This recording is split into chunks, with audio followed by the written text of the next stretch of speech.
প্রবেশ করে, দ্বিতীয় আসমানের মধ্যে প্রবেশ করে টকবগে একজন যুবকের সাথে সাক্ষাৎ।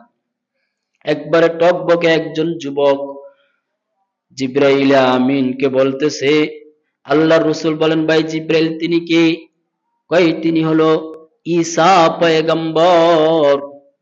যেই ঈসা পয়গম্বর কিয়ামতের আগে আপনার উম্মত হয়ে আবার দুনিয়ায় আগমন করবে। কর সুবহানাল্লাহ। ঈসা পয়গম্বরের সাথে কিছুক্ষণ কথোপকথন করে মুফাসসিরিনে কেরাম কারণ দর্শাইছেন ঈসার সাথে কেন সাক্ষাৎ হয়েছে। কই ঈসা পয়গম্বর আল্লাহর রাসূলের জান্নাতি বিবির দুনিয়াবি সন্তান। জান্নাতি বিবির দুনিয়াবি সন্তান হলো কে? হযরত ঈসা পয়গম্বর। ঈসা পয়গম্বর দুনিয়াতে আগমন করেছে, তার বাবা নাই, মায়ের মাধ্যমে তার আগমন।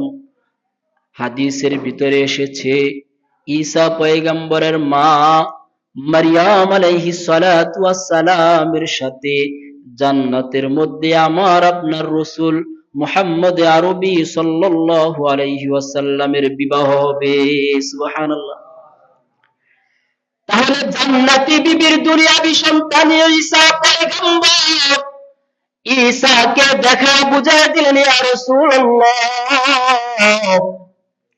আপনার সন্তান ঈসা সে দুনিয়া ধ্বংস হওয়ার আগে আবার দুনিয়ায় আগমন করবেন, কিন্তু সে যে একজন নবী, তার নবুয়তের দাবিদার হয়ে নয়, তার রিসালাত নিয়ে সে জমিনে আগমন করবে না, বরঞ্চ আপনার রিসালাতের সাক্ষ্য নিয়ে আপনার নবুয়তকে স্বীকার করে আপনার উম্মত হয়ে সে দুনিয়ায় আগমন করবে। সুবহানাল্লাহ।